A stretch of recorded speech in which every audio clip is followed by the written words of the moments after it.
মালদা নৌকা পারাপার বন্ধ, আর্থিক অনটনে মাঝিরা।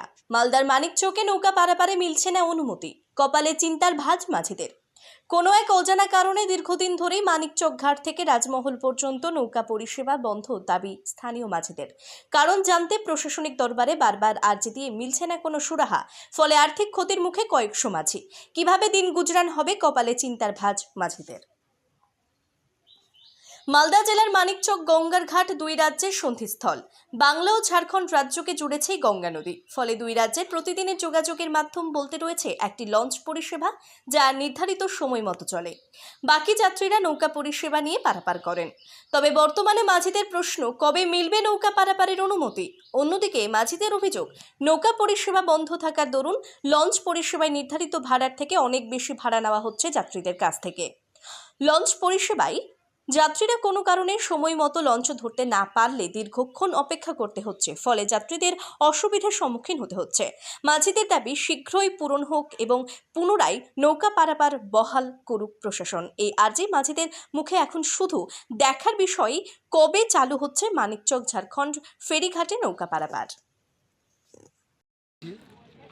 সরকারি আইন দিয়ে ও জাহাজ যেন ব্যবহার করে, উপস্থিত শিডিউল, টিকিটের মূল্য, লাঠি দিয়ে ডিউটি, ওরাকে কেউ চিনতে পারে না। যেমন আমাদের শিবুবাবুরা আছে, একটা ড্রেসে আছে, ওদের এমন কোনো কিছু নাই, যখন তখন প্যাসেঞ্জারকে আক্রমণ করে দেয়। এই কিছুদিন আগে আমার এক মাঝিকে মেরে কান দিয়ে রক্ত করে দিয়েছিল।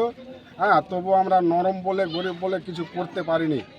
শুনছি নাকি খুব পয়সাওয়ালা, ওর ভয়ে সবাইকে এইরকম নিজের ইচ্ছা মতনে কাজ করছে।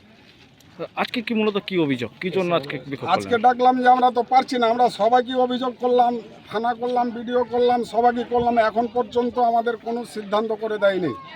আমরা এই পর্যন্ত এখন না খেয়ে দাঁড়িয়েই আছি। কি চাইছেন আপনারা? আমরা চাইছি সমাধান, আর না হলে যদি আমরা নৌকাও অবৈধ থাকে তাহলে ও যেন বৈধ হয়ে চলে, ও যেন ঠিক লাইন দিয়ে চলে, তাহলে আমাদের কোনো আপত্তি থাকবে না।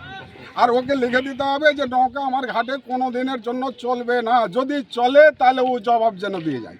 ওর ছোট নৌকাতে চুরি করে প্যাসেঞ্জার আনছে না, ও পয়সা নিচ্ছে, সেটা কথা বলতে পারবো না। আমাদেরগুলো মারখা মারা, তার জন্যই খালি বন্ধ থাকবে। আর আউট নৌকাগুলো দেখতে পাচ্ছে না। আচ্ছা, আরও এখানে অভিযোগ হচ্ছে যে বাড়তি ভাড়া নেওয়া হচ্ছে, টিকিটের মূল্য নয়, কি বলবেন? হ্যাঁ, টিকিটের মূল্য নয়, তা আমি নিজে গিয়ে টিকিটটা কালেকশন করলাম এই একটু আগে, তাতে আমাকে টিকিট দিল। ওই টিকিট আমি এসে দেখছি কোনো মূল্য নাই, কোনো শিডিউল নাই। একটা প্যাসেঞ্জারের কাছে নিজের ইচ্ছা মতনে ভাড়া নেবে। এখন আমরা প্রতি জায়গাতে ট্রেনে দেখি যে ওখানে টিকিটে হাত ভরলেই সামনে শিডিউল দেওয়া আছে, কোনো প্যাসেঞ্জার তর্ক করলে ও শিডিউল দেখে নিতে বলে। এখানে কোনটা দেবে, ইচ্ছা মতনে কারবার করবে কেন? কতদিন থেকে এই ধরনের সমস্যা হচ্ছে? এই মালিক ঘাট নিয়ে মানে 22 থেকে না রে, 22 থেকে তো ঘাট নিয়েছে। হ্যাঁ, এই 22 থেকে এরকম আমরাকে দেখতে চাই না, আমাদেরকে মানে একদম তুচ্ছই মনে করে। আপনাদের দাবিটা কি? আমাদের দাবি ওর ঠিকভাবে চলুক, যদি নৌকা অবৈধ থাকে তাহলে উবৈধ হয়ে চলুক, আর না তো নৌকার বিষয় নিয়ে এই বিষয় নিয়ে বসুক। ঠিক আছে, আপনার নাম? আমার নাম হচ্ছে নুরুল হক।